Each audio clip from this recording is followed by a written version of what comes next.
Hey guys, welcome back to the video. Today I'm gonna be we're doing the first reaction video with the ring light here. What's her face?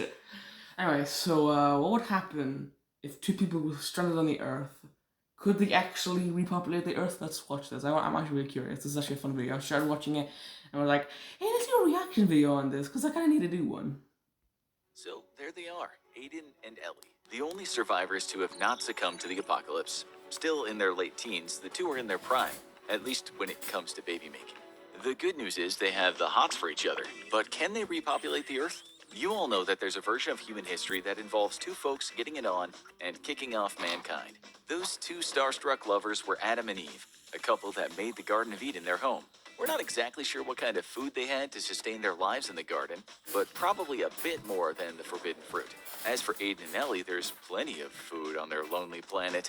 The old blue ball didn't get whacked by an asteroid or anything similarly cataclysmic. It was forward-thinking artificial intelligence that wiped everything out. But then it destroyed itself just before it could finish off the last two humans. The animals are still around. The AI was programmed to ensure the sustainability of the Earth at any cost.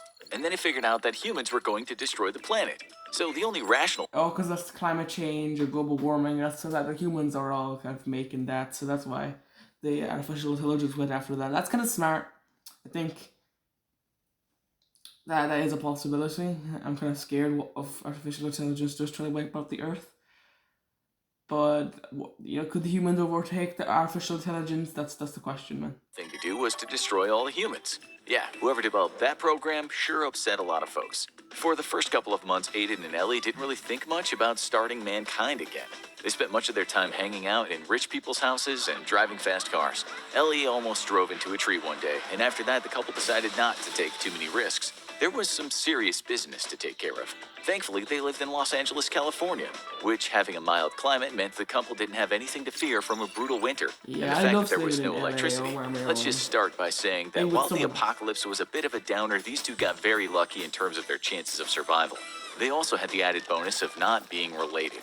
That's a good thing, because studies have shown that when children are born from folks who are related, there's a higher rate of infant mortality. Even if the kids did survive, there's a much higher chance that those kids will be born with some kind of defect. Nonetheless, Ellie and Aiden's offspring might be born healthy, but what about the offspring's offspring? Now we run into difficulties. In a study undertaken in Czechoslovakia between the years of 1933 and 1970, scientists looked at the children of parents who were first-degree relatives. First degree is someone in your direct family. Procreating with these people isn't generally a cool thing to do.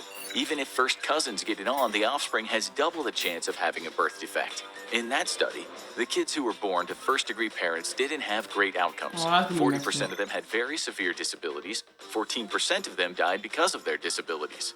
We have a very good real-life example of this, featuring a man you might think was trying to increase the population of his country. That man was King Chulalongkorn of Thailand, who ruled from 1868 to 1910. The guy did a lot of good things in terms of modernizing his country, and he was also a formidable baby maker, just as his father had been.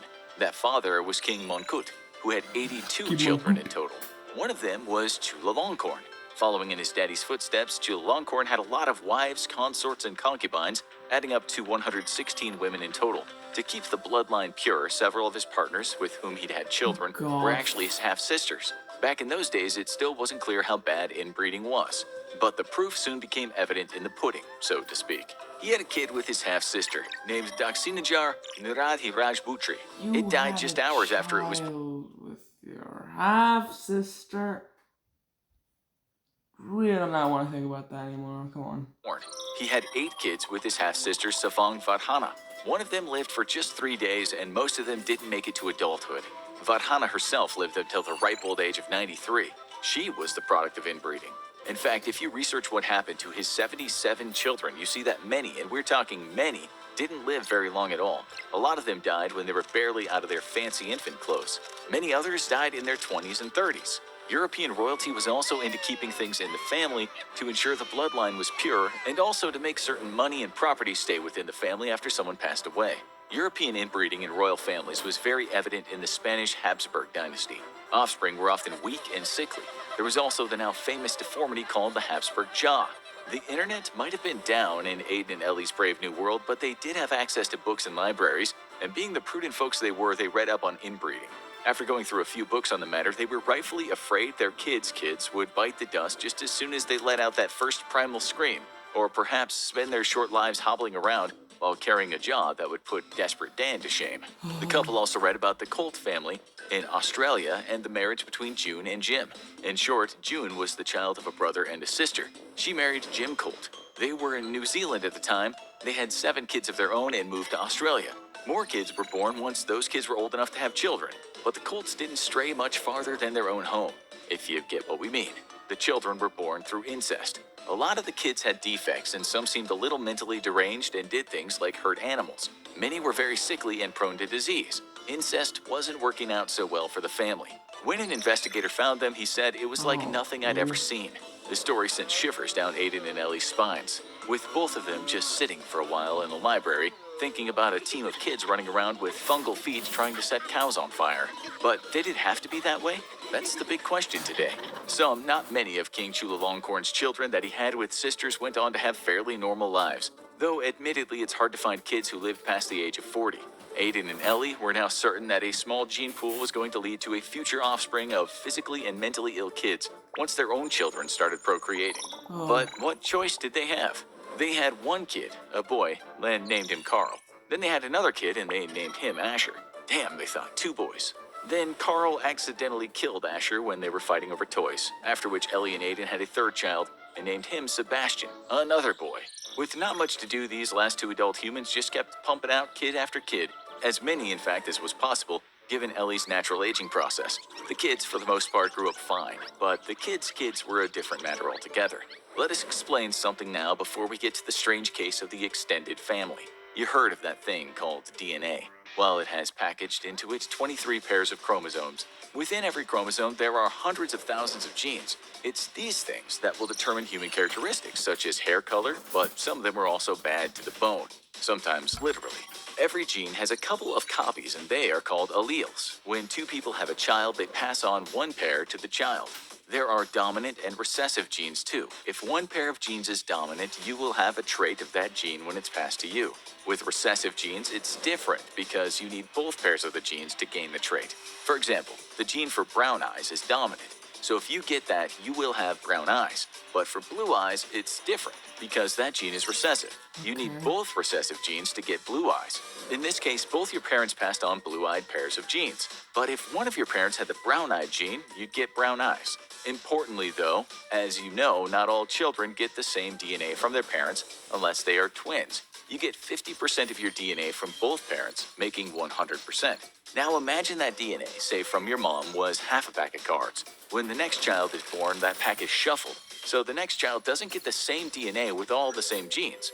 But if there were lots of children and you kept shuffling the pack, at some point, some sets of genes will look similar to another child's. This is important to know as we go along with the Aiden and Ellie story. The good news is that many defective traits are carried in recessive genes. This is great because they aren't very common. And to get a harmful trait, you have to get a pair of them. This is exactly why it's good to play the field with strangers. Okay, that's a joke, but if your parents are related, there's more of a chance that they carry some defective gene, and in that case, the child might get a pair, and one thing leads to another. A child is born with a chin that looks like an old boot. If there are generations all from the same gene pool, at some point, even with all the shuffling, some bad genes might match up. The Habsburg Charles II of Spain was the man famous for his chin. It took generations of inbreeding to make him like that. In fact, he was born with scores of defects and disabilities which made his life hell. After many years of suffering, he died at age 38. Just to give you an idea of what can go wrong, here's his autopsy report. Heart was the size of a peppercorn. His lungs corroded. His intestines rotten and gangrenous. He had a single testicle black as coal, and his head was full of water. When Ellie read that, she fainted on the spot, just thinking about future generations of her family. The first thing that came to mind was a grandkid of hers looking like a character from a movie she'd watched as a kid called The Toxic Avenger.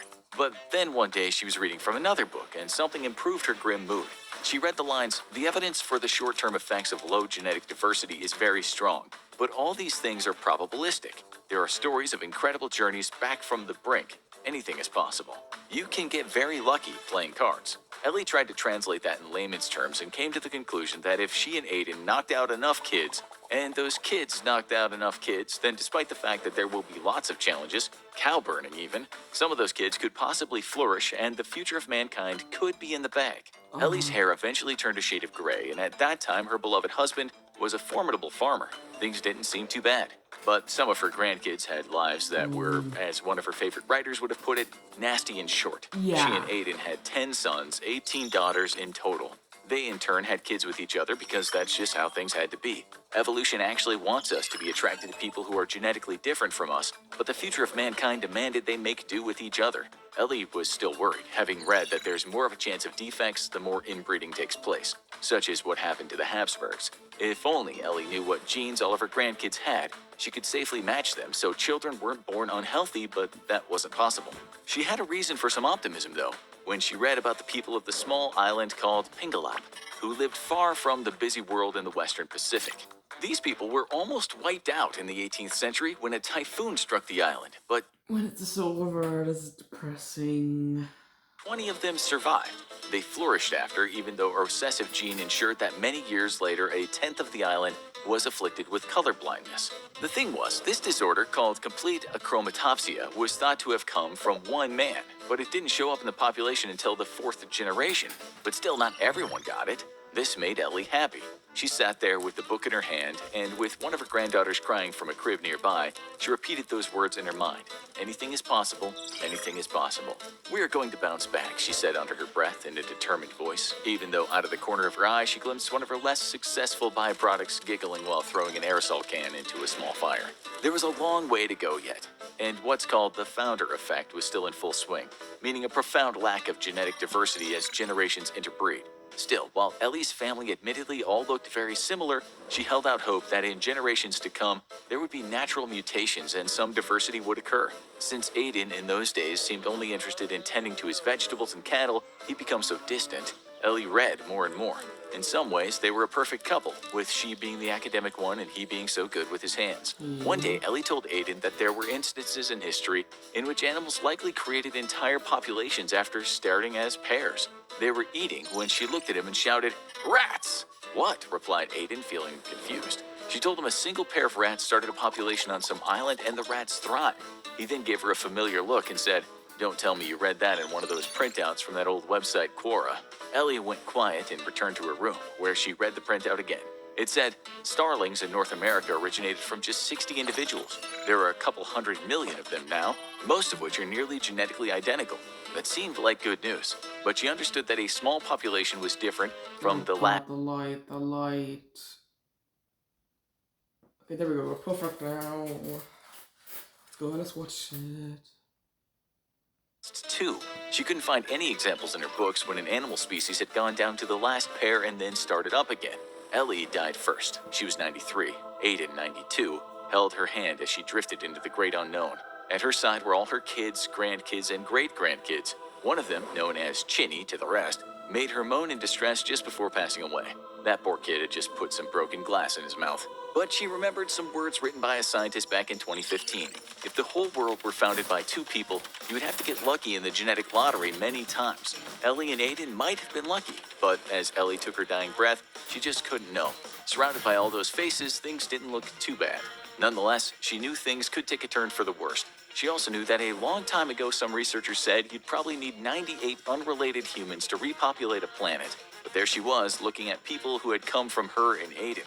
So, could it happen, really? The repopulation of the planet from these 2? The answer is yes, it could. Maybe. But as those scientists said, there would have to be a lot of luck. Perhaps if it did happen, thousands of years later, no one would believe the story of Ellie and Aiden, the avid researcher and the Cabbage Patch Kid. The reality is scientists aren't sure how we evolved at the beginning, but they certainly don't think it all kicked off with 2 randy people in the Garden of Eden. They know there were a couple of types of humans, the Homo genus hanging out in Africa around a couple million years ago, such as Homo habilis, handyman, Homo erectus, upright man, and then it took quite a while for the presence of Homo sapiens, uptight man. Just kidding, it can be translated as wise man. Before Homo sapiens, the oldest form of humans mated with the newer kinds of humans, such as Homo neanderthalensis, Neanderthals. Neanderthals and modern humans also mated. So in short, it wasn't as if there was only a very small gene pool when things started. With that in mind, we can't look at the case of Ellie and Aiden and compare it with something from the past. We can only hypothesize that if two people were left alone on the planet, they might be able to fill it up again. It's a long shot, but Ellie and Aiden at least tried. After that, you really should watch Why It Would Suck to Live Through the End of the Universe. Or have a look at this. Candy Crush. I got to this video. That was actually kind of interesting. It got really annoying towards the end, though. Yeah, repopulating the Earth. Very unlikely to happen. I wouldn't. No one should try. I don't want to have all those kids. Just wait a bit. Wait till we're older. You know. Okay, stop. And I guess someone does review the smash like button. I'll see you next time. Goodbye.